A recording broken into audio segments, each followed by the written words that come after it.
Hello everyone, welcome back to my channel.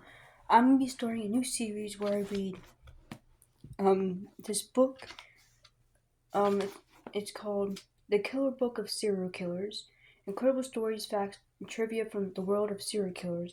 And basically what I'm going to do is, in this book there's like different serial killers, and each day, well maybe not every single day, but each day that I do one of these videos, I'm going to read one of the serial killers. Like for example, like this isn't like the first one, but one of the sections is on Ted Bundy. Like one day I'll do Ted Bundy, another day I'll do someone else. Yeah. So first, these are American serial killers, and the first serial killer on this list is Albert Fish. Obviously, some of you might know some of these, some of you might not. So also, there's like a graphic, violence, sexual stuff. Just a warning: viewer discretion is advised. If I end up finding out there are kids watching these videos, then I'm just gonna restrict it to only 18 and up. But yeah, so if you're below the age of at least 14, 15, you probably shouldn't be watching these videos. And I'm gonna try not to say certain words, like I'll say like the letter or just stuff, because like I don't want to get demonetized. Not that I have money from this, but just I don't want to get in trouble for saying certain words. So yeah, we're gonna start. Notable quote: "It took me 9 days to eat her entire body. I did not fuck her, though I could have had I wished. She died a virgin." Albert Fish, writing to his 10-year-old victim's mother. The infamy of some serial murderers is such that they deserve star treatment in terms of their stories. And if there is a superstar among serial murderers, it is Albert Fish. And if there is a superstar among detectives pursuing serial killers, Will King of the New York Police Department is near the top of the list. His pursuit of Fish is the stuff of legends. On May 27, 1928, an ad appeared in the Saturday afternoon edition of the New York World Telegram. Young man, 18, wishes position in country. Edward Budd, 406 West 15th Street.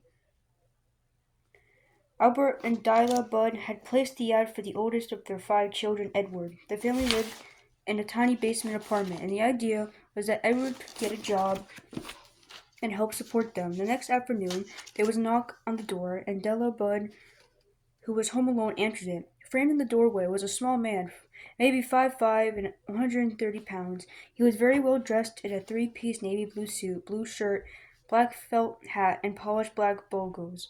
He had white hair, watery blue eyes, and Della guessed he was in his 60s. In summary, he looked like a well-to-do gentleman. Later, Delia Budd would say that the only thing that tarnished the image of the man was his teeth. They were missing, broken, and discolored. They vaguely reminded Dela of an animal's teeth. He identified himself as Frank Howard and said that he was a farmer and had seen Edward's ad and that he wanted to talk with him about working on his farm. Dela was excited by the prospect and invited him in. When young Edward came in a short while later, he too expressed interest in working for the well-dressed elderly man. Howard explained to the Budds that he owned a farm in Farmingdale, Long Island, and that business had recently picked up to the point that he needed to hire someone to help. He was willing to pay $15 per week, a large sum at the time. The Budds were very impressed with Howard, particularly his obvious wealth.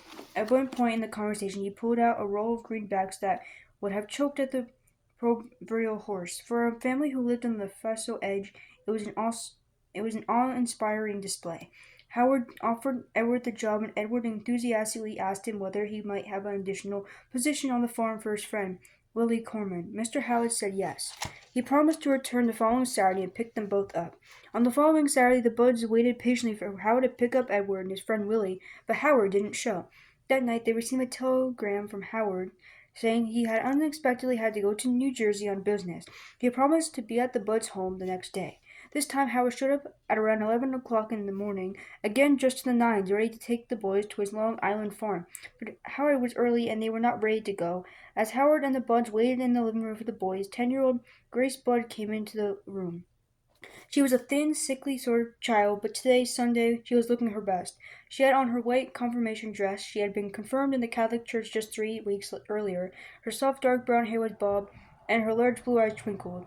Howard gushed to help out what a beautiful girl she was. Grace took to the old man immediately, walking over and sitting on his lap, and Howard took to her. He engaged her in a game of counting his money. He had $90 $91 on him, an impressive amount, and rewarded her counting ability by giving her a half-dollar for candy. Then Howard had an idea. His niece was having a birthday party at her home at 137th Street and Columbus Avenue. They had a few hours before they needed to leave to the farm. Might it be okay to take Grace to the party? Taylor Bud resisted the idea, but her husband Albert chimed in. How often, he said, did Grace get a chance to get away from the cellular apartment? Grace put on a great coat and left with Howard, who said he would have her back in a few hours. The Buds accompanied the pair out of the apartment and watched as Grace walked hand in hand with Howard as he walked along in his bow-legged, rolling gait toward Ninth Avenue. Later, Delia Bud would admit to having an almost subconscious concern for her daughter as she watched them walk away. But she did nothing. Just before they turned the corner, Grace turned and yelled something, but they could not hear what she said. If only the Buds had known a simple fact, Grace Bud might have lived. Columbus Avenue ended on 105th Street. The intersection of 137th Street and Columbus did not exist. Howard did not return with the little girl at the appointed time. The Buds wondered where they could be, and Edward and Willie were anxious to get going to their new jobs. Maybe the Buds thought Howard and Grace had been in an accident. Incredibly, and this is something that has never been explained, the Buds did not contact the police about their daughter until the next morning.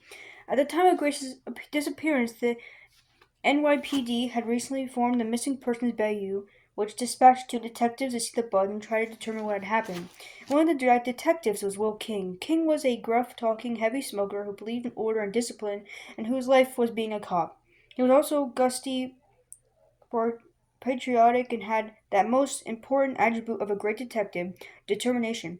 Frank Howard would have been better off if Sherlock Holmes and not Will King had come to investigate the case.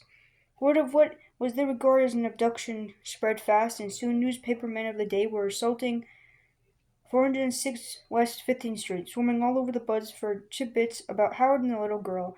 Under immense pressure to solve the case, the head of the Missing Persons Bureau assigned 50 detectives to it, forming a task force with King as the head. People of the day said that the only case that rivaled in intensity was the kidnapping of Charles Lindbergh's baby.